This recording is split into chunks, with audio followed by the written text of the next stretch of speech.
Hayden Locke, President and CEO of Marimaca Copper. We're developing the Marimaca Oxide project in northern Chile. Just finished a big year of 2022, quite a transformative year for us as a company, and in the planning phase for hopefully another big year in 2023. Hayden, good to be talking to you. Nice to see you. As you say, lots going on, but I think the first thing we need to talk about is the copper price. I mean, it's just popped back up towards $9,000 a ton. Obviously, it's good for a copper company, but kind of your thoughts on the copper market, please.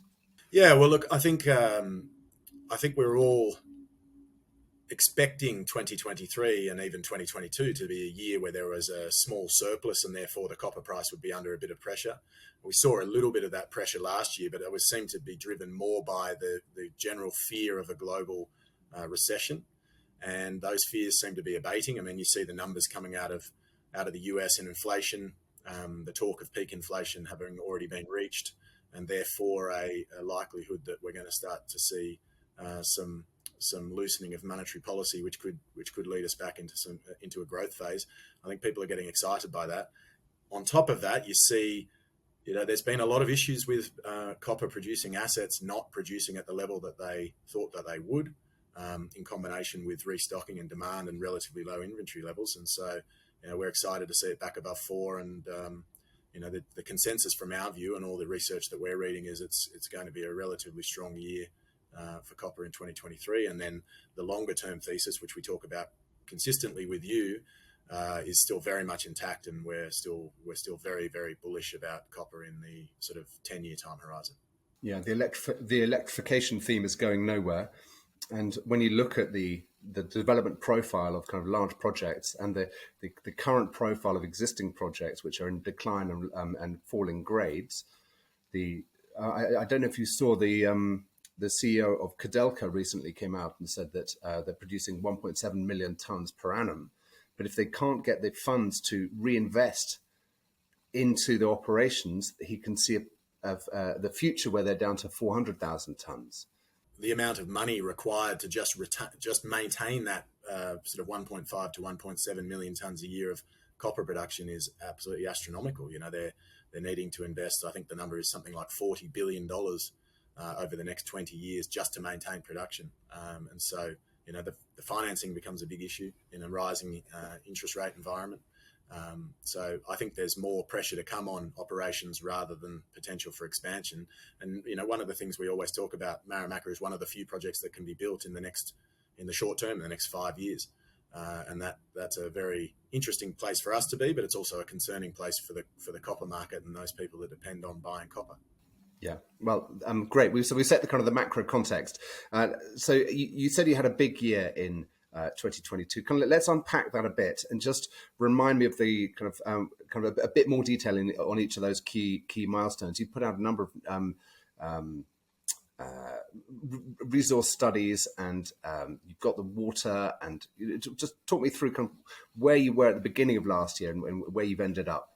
Yeah, I always say that the Marimaca project is an exceptional development stage copper asset. Its one weakness, if we go back to 2020 and 2021, its one weakness was it just wasn't quite of the scale that would make people sit up and take notice.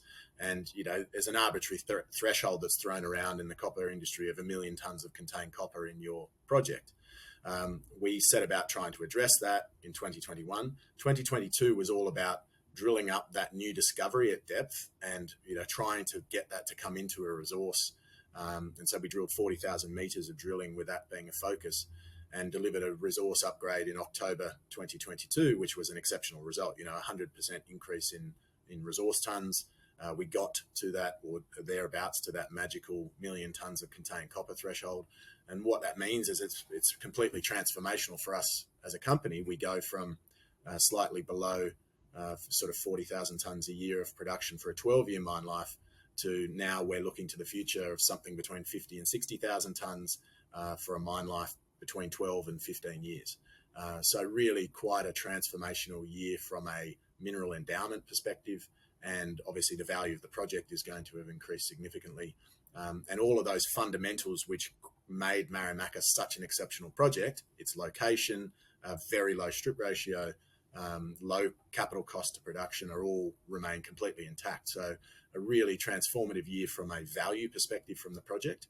And then the second aspect was really starting to get prepared for the next phase, which is how do we go from concept to construction and then production. And a big part of that, and one of the biggest issues facing every mining company in the world, but very specifically in Chile and even more specifically in the Antofagasta region of Chile, is water. And so we signed an option agreement which secures our water supply for a larger scale project, so for a 50 or 60,000 tonne project for the life of the project. That is a huge de-risking milestone for us as a company, and it's a really important step. In the background, and things that we don't talk about as much, is the preparation work we've been doing for our permitting.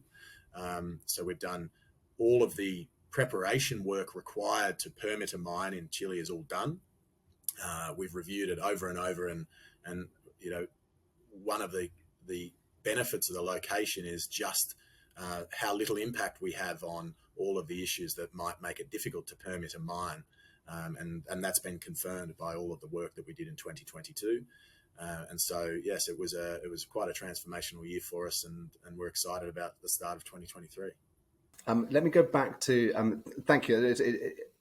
Just a couple of things. The water, because you can, of course, use seawater. I mean, you're relatively close to the coast. I mean, you can see it from your project. I mean, there's you could easily use seawater. I mean, and it's used widely in the mineral sector within Chile. Did you consider that as an option or a kind of a fallback position?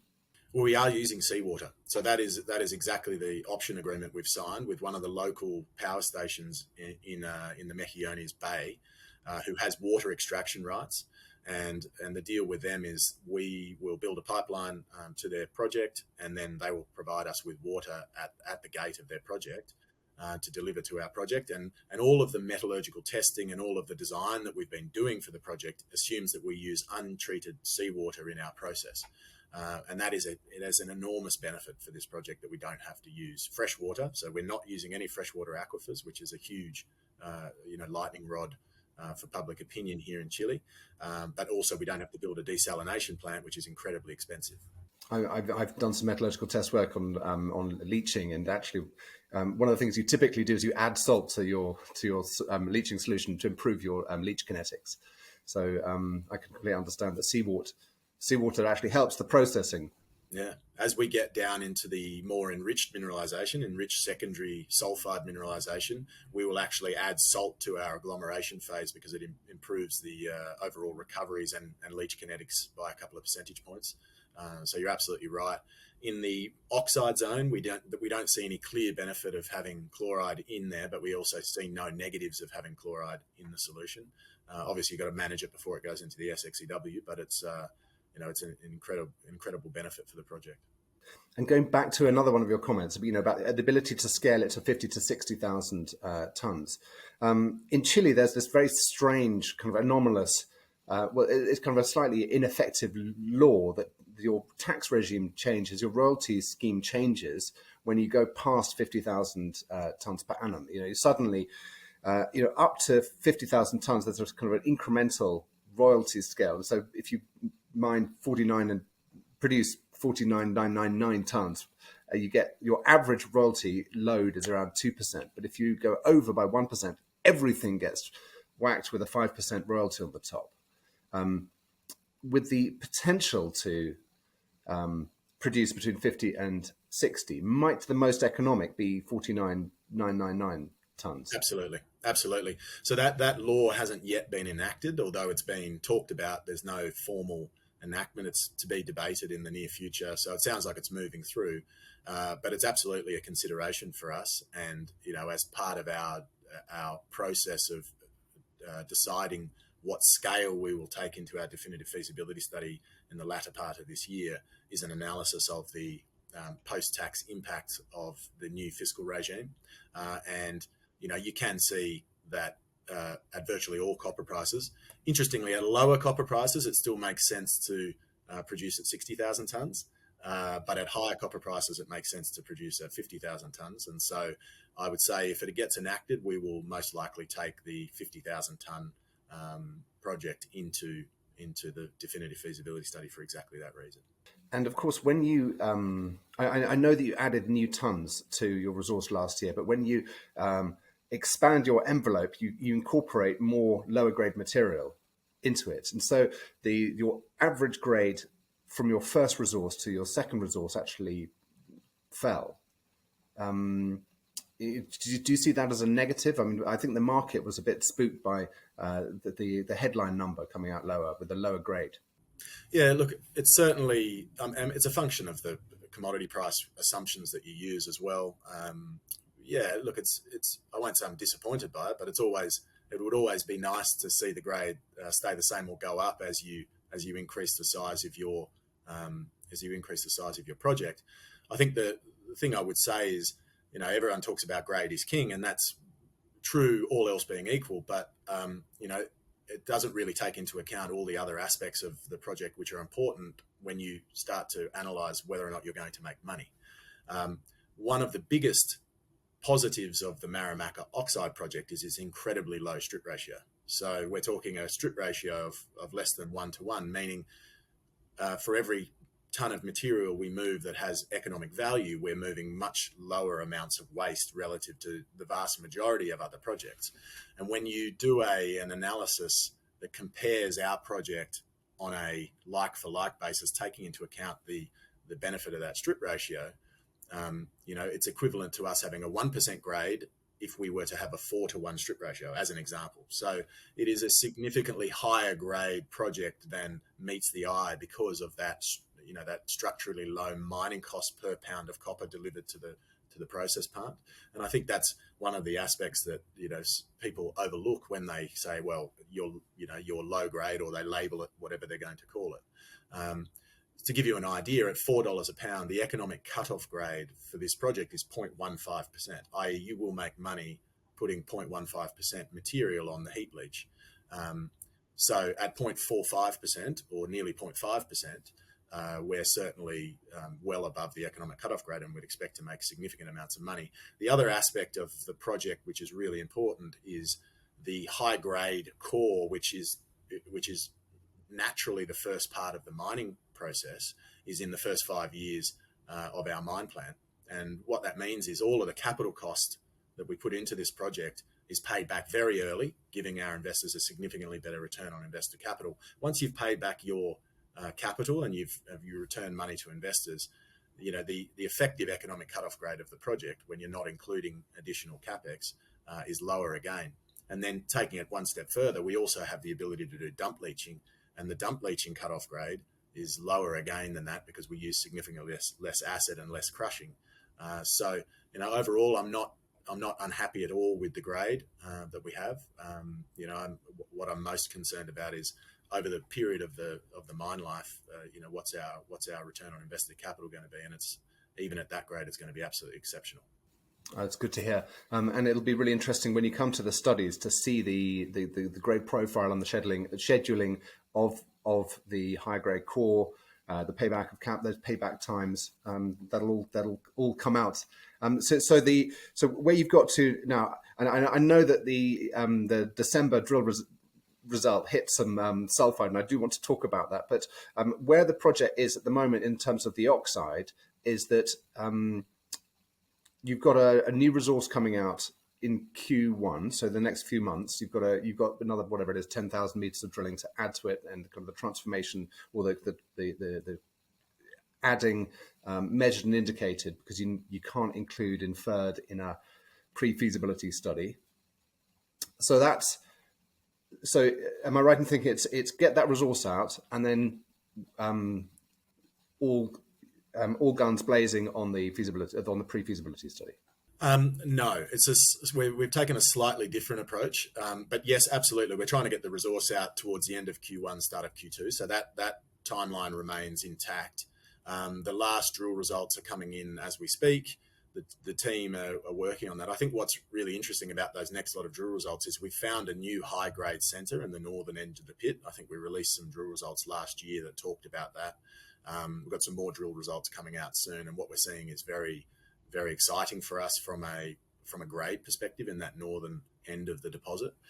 That's likely to lead us to change our mine plan a little bit because it's high grade from surface in the northern end, so there may be a little bit of a rejig. In terms of the strategy for 2023, we're going to deliver our resource, but the critical path for us getting from where we are today to first copper production is the permitting. And so the big focus for us in the early part of this year is going to be addressing that sulphide drill hole, which we are very focused on. That'll be part of it. But in parallel with that, we're doing all of the work required to submit our permits, our application to build a mine by Q3 or Q4 of this year.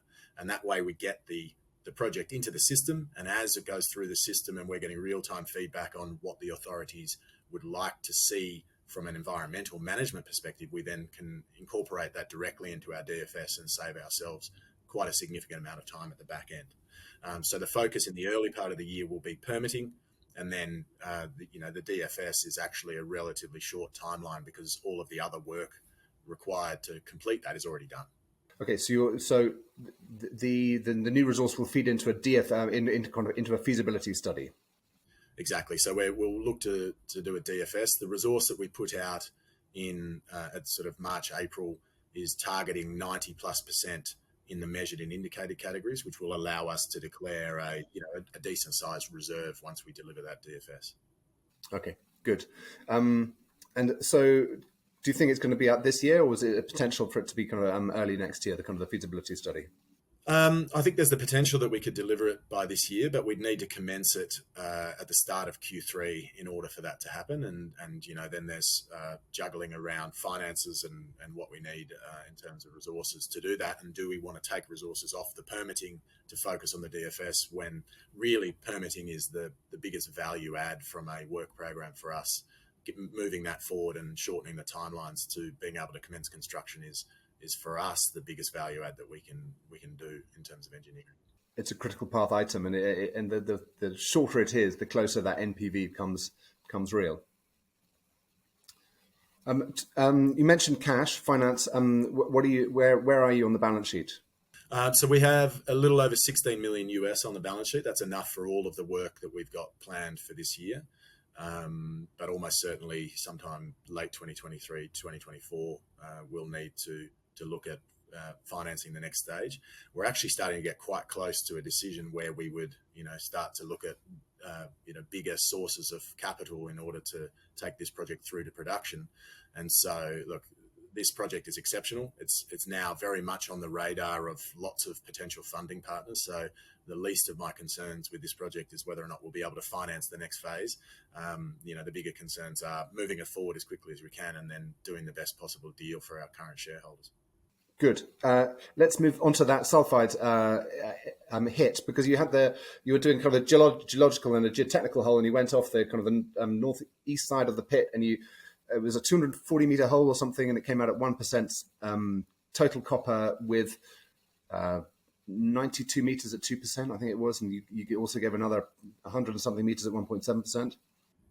Yeah. Look, it was a surprise. I think if we go back to 2021 and 2020 even, we did a lot of work around targeting how we would target a potential depth extension for this project.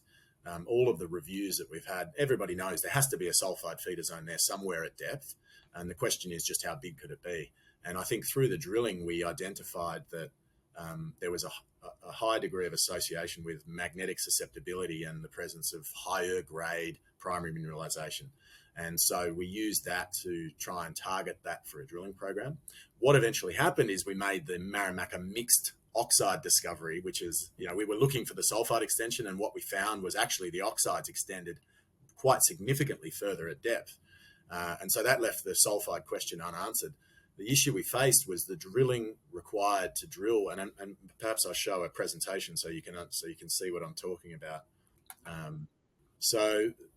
This is the magnetic anomaly that we saw at depth, and remember this is sort of looking to the north, and there's a easterly dipping attitude to all of the structural controls of the Marimaca oxide project at surface. So it's this large scale magnetic anomaly at depth that we were targeting.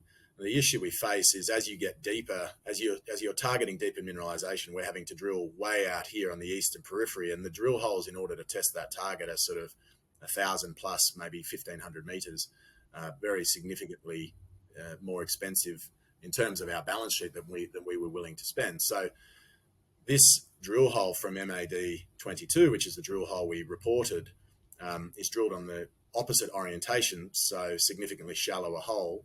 The risk being that it was drilled down the dip of the extent of the structures from surface.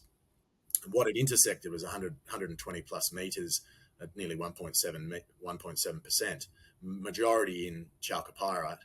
The true width of that zone is sort of 30 to 50 meters, so it's a decent width sort of pipe of mineralization. And what it's caused is we always knew there was going to be something interesting there, but this has sort of caused us to take another good look at exactly why this mineralization is here. Once again, we saw a very strong association with that magnetic high, and here you see it in a plan view. This is a magnetic inversion model. MAD 22 is sort of bang in the middle of that. So we're in the process of just taking another look at all of the drill results from the project and trying to identify the logical places for us to follow up and test the theory that there is a sulphide body of significant scale below the Marimaca pit. But what's really interesting for me is certainly the depth of this relative to the pit. So if you look at the Marimaca Oxide project, this is the pit line from the 2022 resource. This chalcopyrite mineralization would be open pittable. So at 1.7%, this is going to be, if there is enough of it to have scale, it would be an incredibly profitable ore body if it sort of hangs together and has continuity at that depth.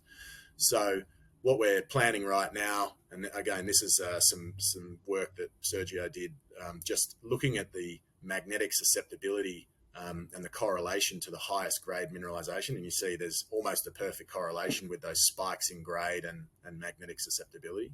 So we're then going back and looking, okay, well, logically, this magnetic high here is going to be one of the targets that we should follow up. Either side of MAD 22, stepping to the north and south, going to be very logical to follow up because it's in the middle of that magnetic high. But if you look further to the north, we see some magnetic highs here that are on that same structure that controls the Marimaca Oxide project, and Mercedes further to the north and Cindy further to the north of that. So it's really caused us to take a step back and say, okay, well, perhaps we weren't targeting well enough relative to the location of these magnetic anomalies. In terms of the size of the prize, we put out an announcement in 2022 that gave a sort of volumetric calculation of this magnetic anomaly, and it was sort of around the 170 to 180 million cubic meters, which at this sort of specific gravity that we have here is between 400 and 500 million tons of magnetic anomaly scale. And obviously that prize is certainly worth us following up, and that's the reason we're really spending quite a lot of time with it, with Sergio going through, okay, how do we target the next phase of drilling to give ourselves the best possible chance of success? The potential on the sulphides is clearly huge, but you're going to have to be presumably quite careful about divvying up your resources to kind of allocate the most cost-effective exploration in the sulphides to show the potential and yet not divert impetus from the advancement of the oxides. Is that a kind of a recurring theme you've got at the management level? Absolutely, and it's a big debate at the board level. Is how do we approach that to ensure that we're still carrying on the momentum towards production, which is so fundamental to us delivering maximum value to our shareholders, while obviously addressing something that could potentially be absolutely game changing for us as a company. And look, Sergio is an exceptionally experienced geologist. He knows he's done this for nearly 40 years. So the way we're proposing it and what we will most likely do is a very much a tightly gated process where we do 4 or 5 drill holes at the cost of sub $500,000, and then stop. Okay, have we had enough information there to follow up further? And then, we answer the question of financing after we've had that first follow-up lot of drilling results. Now, $500,000, okay, it's a decent amount of money, but in the grand scheme of things, it's well worth spending that, considering the size of the prize sitting below the deposit that we have today. Yeah, and absolutely, and it also to some degrees, Marimaca is on the Lassonde curve of that kind of slightly tricky, important bit in the middle where you're doing the studies, which is crucial to value creation, but sometimes not always rewarded by the market, to say the least. And so a few well-judged sulphide holes might keep that the exploration effervescence alive. Yeah, and look, I say this to the board quite regularly. The project is still in the early stages of its discovery. This is a true greenfields new discovery made by our team, and it's regularly full of surprises for us. The Mammoth Zone being an example in 2021 and 2022. We hadn't expected the oxides to extend that much further at depth, and yet it did. And as we drill more and we get a better understanding, we're continually finding new areas of prospectivity and areas that this will continue to grow. And, so we're balancing that with spending enough money to keep those bits moving forward and keeping to add value with the drill bit, while also keeping our eye on the main prize, which is production. Good. And, as a company grows and goes from an exploration company, Sergio Rivera has done a great job, and he's obviously got his exploration team. But you're coming into the study phase now, which is a slightly different kind of maturation phase of a company. How are you approaching that, and how's the team changing, and how do you see that changing over the next 18 months? Yeah, the team has changed pretty significantly over the last 6 months. So we are, you're absolutely right.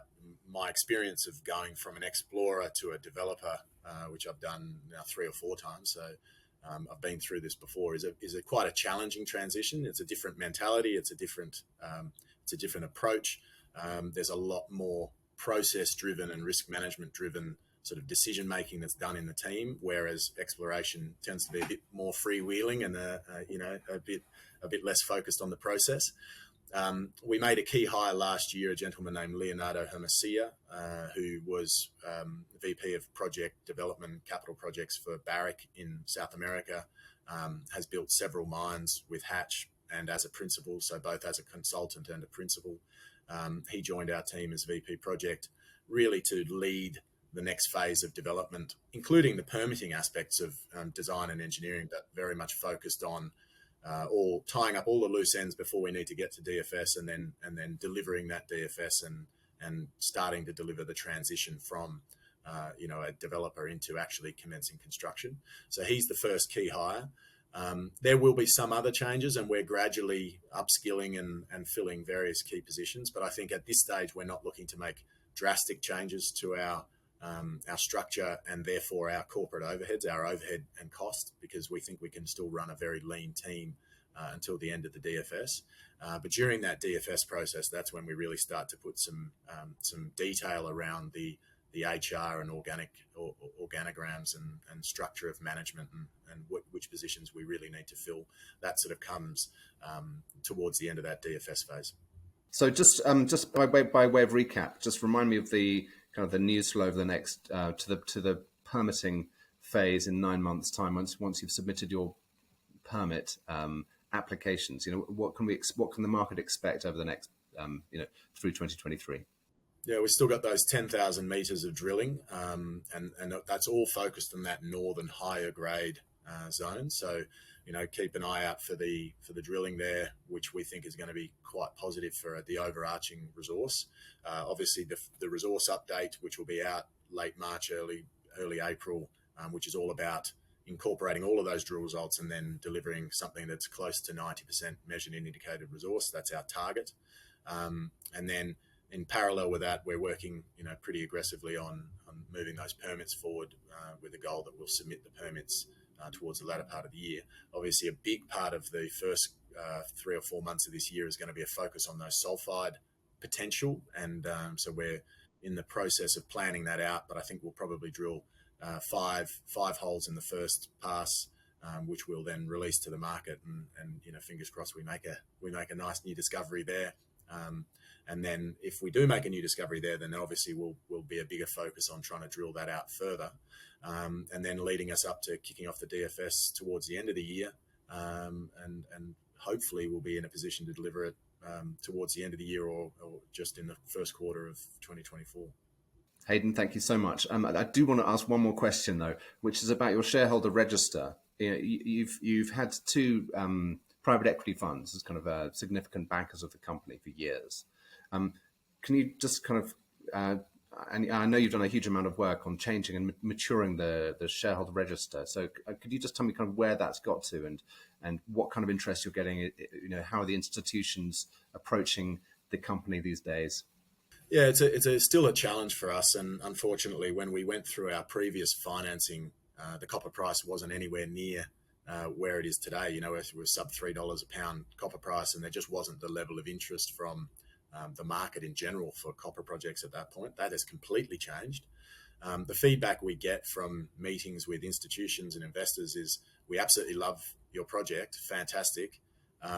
There's not enough liquidity for us to buy and market, and so do you need money? And the answer for the last 2.5 years has been no. We've been very well financed. So I think a lot of groups are waiting and hoping that they can be part of the next financing discussion. And I think we have the potential to potentially to do something that fixes that.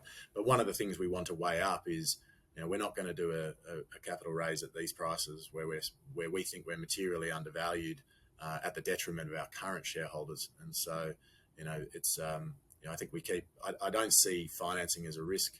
Our shareholders are very supportive, but they also understand the benefit of potentially having a bit more free float and potentially liquidity. So it's something that's in our mind. And, as we need the next round of financing, we will certainly consider it as an important aspect for our financing discussions.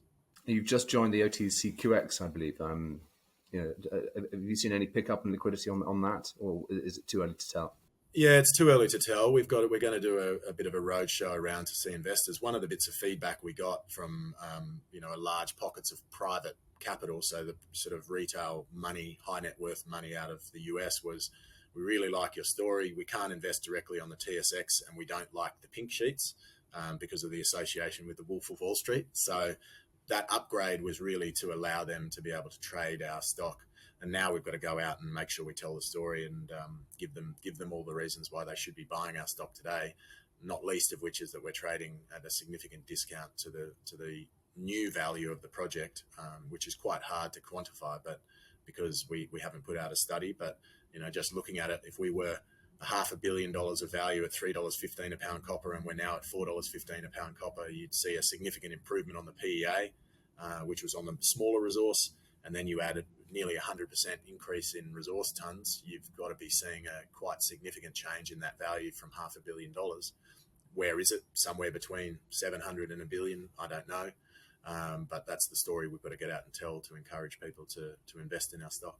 Yeah, absolutely. And it will help if you can update the study. I mean, just jumping from PEA to feasibility study kind of means that you've got a bigger leap when you're in the air without touching ground, that touchstone point of a study.